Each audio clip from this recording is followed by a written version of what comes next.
Good morning, adventurers. My name is Ben, and welcome to a morning show where I sit around, drink some tea, and talk about D&D. First up for T&D, I have this horribly shaped Doctor Who mug that I do like a lot because it holds a lot of liquid. Here's the other side of it. This side is actually the side that I like a lot more with the design on it. Not the point, but it holds a whole lot of liquid, which is nice. But it is the worst shape because the inside is the same shape as the outside, so it's this weird like egg-looking thing. But in it, we have some throat comfort tea. I am tackling a show right now, and so I've been doing a lot of yelling from high places to try and get people to do the things that I need them to do, and that's just what it is. Yeah, pretty much. So moving on to what we are actually talking about today, it is Third Party Thursday, which means that we have a third-party supplement to be talking about. But before we actually get into that, I want to plug really super quick the sweatshirt that I'm wearing, actually. This is the, there we go, Tabletop Tavern official A-list Griffins sweatshirt for their second season. If you haven't been keeping up with it, I highly recommend it. It's been a lot of fun so far. I'll put a link to their shop in the description of this episode. The Dungeon Master Jenny is a good friend of mine, and she's been doing some fantastic work. I highly recommend you guys checking them out and supporting them. Plus, this is a really nice sweatshirt. I have really long arms, and there aren't usually sweatshirts that make it all the way to my wrist. But if you're watching this instead of listening to it, you can see it, which is exciting. So anyway, there's a little third-party-ish, small creator-ish plug from me on that one. Now, to actually get to what we are talking about today, we are talking about Eckman's Exotic Mounts. I am excited about this one.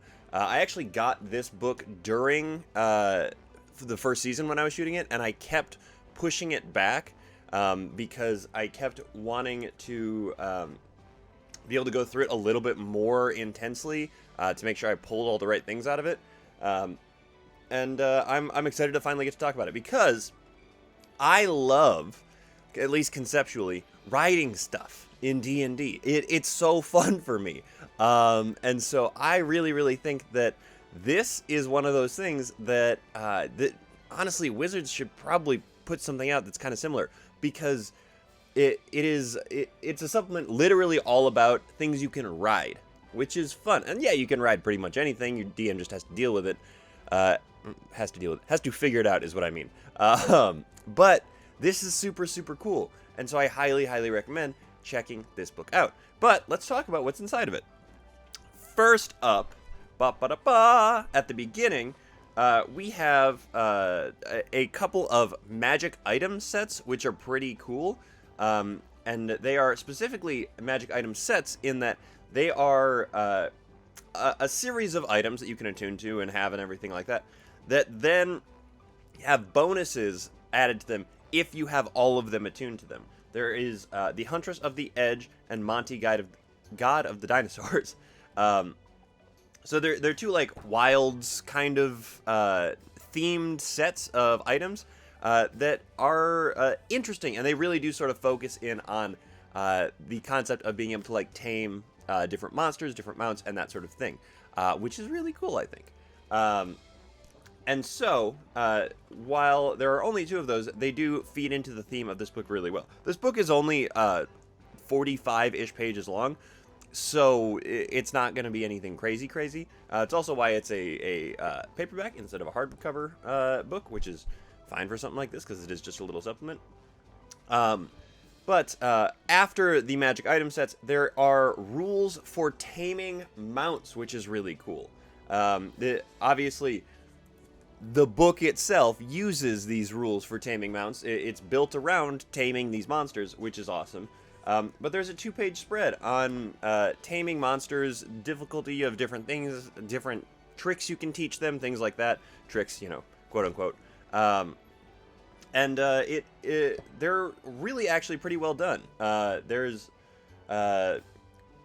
honestly, I have tried to build monster taming rules in the past, and they've gone okay, but the fact that they lay these out this way makes a lot of sense to me, at least. I understand how these operate pretty well, and so that means that they are laid out in a way that isn't too difficult to understand, I think, which is good. Now, the bulk of the book here is just stat blocks and art. Every single monster in this book has art, which is awesome. For each of the different available mounts. We're not going to go through all of them, obviously. I want to say that there's, oh boy, let's see, 20 and change of them, 25-ish, something like that.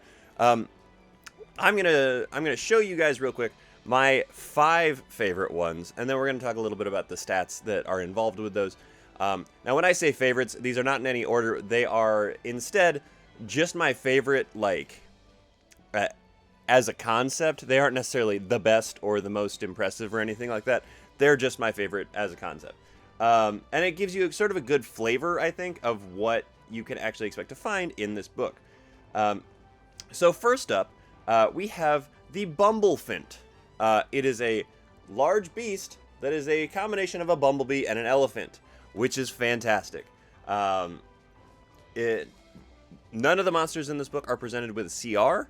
There is a table at the end, though, that has CRs of different things in it, so we'll talk about that in a second here.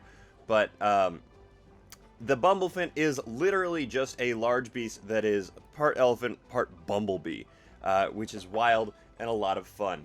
I really, really enjoy that as a concept.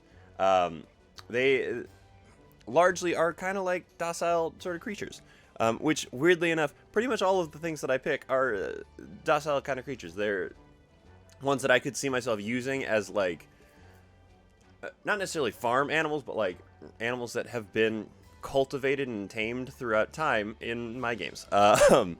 So after the Bumblefint, one of the genuinely just funniest ones to me in this whole book, the Giant Panda. It's literally just a giant panda, but like giant panda. It's a large beast, so it's like extra big, but everything else about it is just a panda. Oh boy, excuse me, sorry about that. But yeah, he's just a giant panda. That's it, like a gargantuan panda. Not gargantuan, large, but like an extra big panda. Which is a lot of, it's just funny to me. I don't really have a good way to explain it. Next up is, actually they're back-to-back on these, the Kowala, which is a cow-spotted koala, so it is a large, so again, like horse-sized koala that is covered in white and black patches, which is a lot of fun. Followed by the land lobster, which is, again, just an enormous lobster, but it's on land. Yeah. Let that one sink in there real quick. However, the land lobster is the first monstrosity I'm talking about here, which is fun. I think it's the only monstrosity I'm actually talking about here, which is fun. The Kowala is, again, pretty much a combination of a cow and a koala, so 2 pretty docile animals overall. It does have a variant to be a Kowala bull, where they don't have the fresh dairy ability that normal koalas have, but instead they add a gore and a charge attack, which is fun. And then the land lobster does have a swim speed and everything like that, but it is a beachfront animal. It is a lobster that lives on the beaches, pretty much. Again, large. Let's see, where is this last one in here? I went right past it. There we go. And finally, we have one of my favorite ones. I love a good goose monster. This is a royal goose. It's a goose with like gold striping around it. One of its abilities is called Honk of Certainty, which is just fun. It's a large celestial. It's goofy, is what it is. It's goofy, and I like that. I like having just silly things in there. This book is kind of full of that. Not in the sense that, like, everything is just, like, dumb and fun, but in the sense that, like, you could drop a herd of these that are owned and cared for by a farmer into your game, and it would feel normal. Like, even this giant celestial goose, you could do that, which is just weird. Yeah. So let's move on a little bit here to some of the actual statistics that we're talking about. This appendix here is 1 page. It has a table.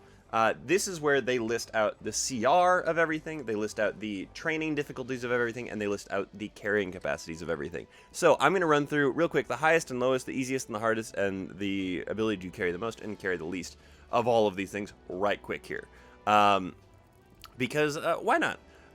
So, first up, the highest CR monster in this book is the very first one. I have to flip back to the page to it now. It's called the Anna Makey.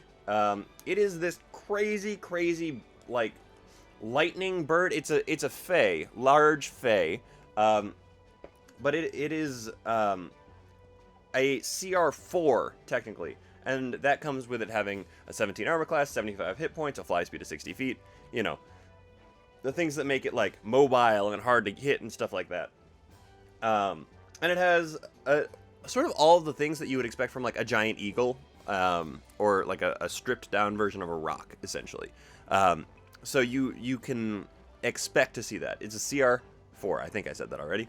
The lowest in here, we've already looked at him, is the Kowala. He is a CR 1/8, or she, I guess, they, the Kowala, is a CR 1/8. I believe technically with the variant, the CR for it would bump because it has more damage capability then, and it would probably go up to like a quarter, maybe even a half, but it is sitting at an 1/8 with the given stat block, which is adorable and fun, and that's kind of exactly what I would expect, which is why it's even more likely in my head to have just like a herd of them cultivated by a farmer. Going on to the easiest and hardest to train based on the rules that they have set up in here. The way it works is that there are, you can have a bond with a monster between 1 and 14, 14 being the most trained, like loyalty, stuff like that, 1 being the hardest, the most like animalistic and feral.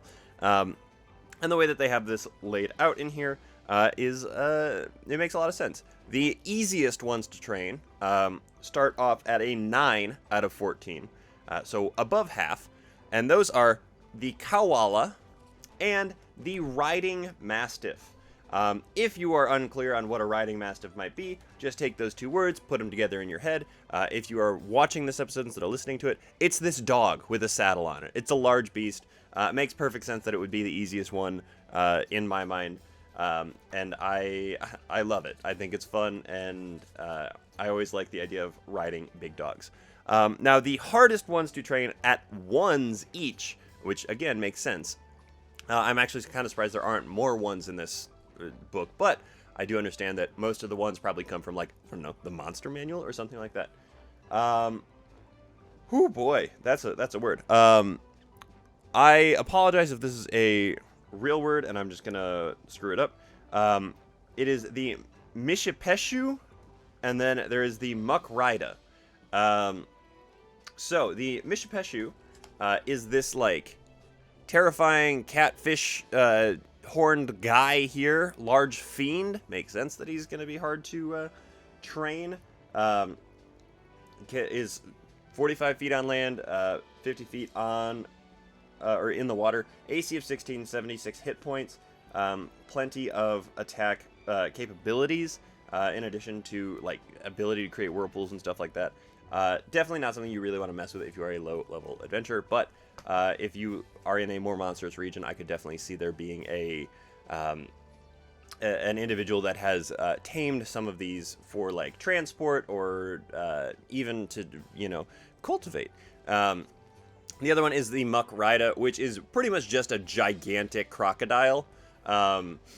It is a large monstrosity, AC of 15, hit points 37. Again, 35 speed on land, 45 feet in the water. And it essentially just has all of the properties of like a normal giant crocodile. but it is a monstrosity instead of a beast, because I'm pretty sure a giant crocodile is a beast in 5th edition.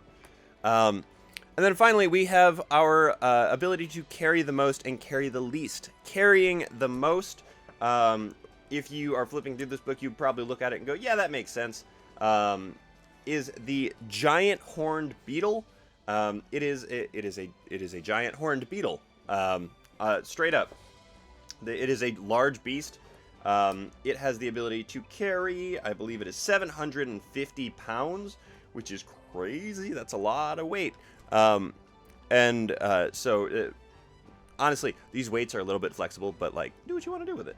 And then the ability to carry the least is this cute little guy right here, the Noggle. He is a blue little dinosaur-looking guy with I don't know what they're called, the little neck flap things.